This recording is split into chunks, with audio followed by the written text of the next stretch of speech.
Welcome back to 2A News Now, and I really appreciate you taking your time tuning into my video. I'm making a little bit different video for you guys today. I want to talk about AR-15's, or what the Democrats and left-leaning news media like to call assault weapons, or weapons of war. And of course they're neither, and nowadays people in the gun industry like to call them modern sporting rifles. And I've said it a couple of times in videos before. I'm not a big fan of calling them modern sporting rifles. Call them what they are. They're AR-15's. They're semi-automatic rifles. But I like to call them the big equalizers. After the Bruin decision, a lot of cities and states have done so already or are trying to ban so-called assault rifles. And when they're sued, and when the cases come before a liberal judge, they say AR-15's aren't commonly used for self-defense. What type of drugs are these judges taking? Or what type of illness do they have? Well, we all know they have the liberal pathogen. I believe they say there's about 30 million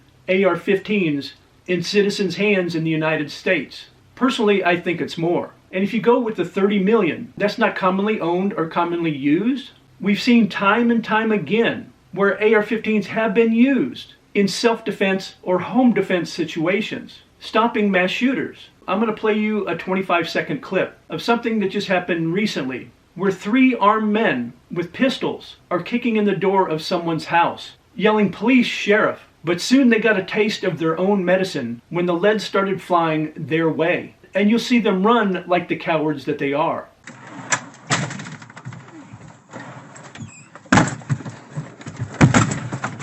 Seattle Police!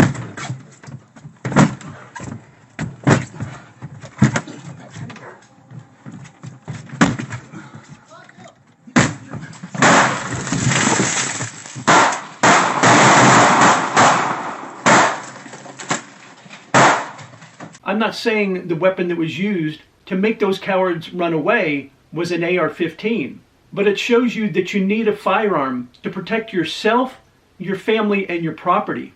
Because most likely, if that person didn't have a firearm, the person or people that were in that house would have left in body bags. But the AR-15 is a great equalizer because crimes with multiple armed assailants is happening all over the United States. And the people need to be able to fight back with the great equalizer, an AR-15.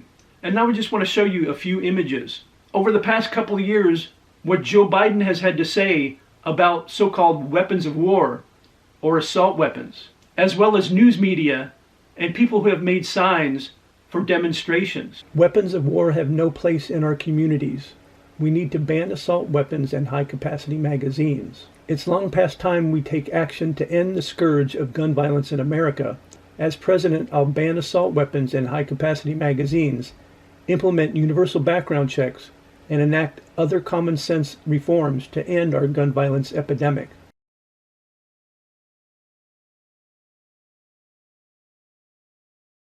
And as you can see, Joe Biden calls them assault weapons and weapons of war. And whenever the subject of gun violence in America comes up in the White House news briefing, the White House press secretary, I believe her name is Karine Jean-Pierre, I think they call her KGP, almost every single day she looks right at the camera or looks right at the so-called news reporter that asks her a question about firearms. She lies every single time, calling them assault weapons and weapons of war, and they want to get them off the streets. And what's even more sickening is the people that voted for Joe Biden believe the crap that is coming out of her mouth and everybody else in the Biden administration. What the left calls weapons of war, what our brave troops carry into battle, were M16s and or M4s. And there's a big difference between the two. In the case of the M16 or M4, their weapons of war and the civilian-owned AR-15's is their firearms can be switched to automatic, meaning if they have 30 rounds in their magazine, if they pull the trigger and hold it in, it'll shoot all 30 rounds out of that firearm. As with the civilian-owned AR-15's, if you pull the trigger and hold it in, it'll just shoot 1 round off. To shoot 30 rounds, you have to pull the trigger 30 times. An AR-15 is not a weapon of war. It might look like one, but it's not. I'm going to close out today's video with a quote by a gentleman named Thomas Sowell. The biggest hypocrites on gun control are those who live in upscale developments with armed security guards. and who want to keep other people from having guns to defend themselves. But what about lower income people living in high crime, inner city neighborhoods? Should such people be kept unarmed and helpless so that the limousine liberals can make a statement by adding to the thousands of gun laws already on the books? Mr. Soul hit the nail right on the head. He was exactly right. And it's amazing what he calls the limousine liberals. They call for gun control all the time. They want to ban assault weapons and get the weapons of war off the street.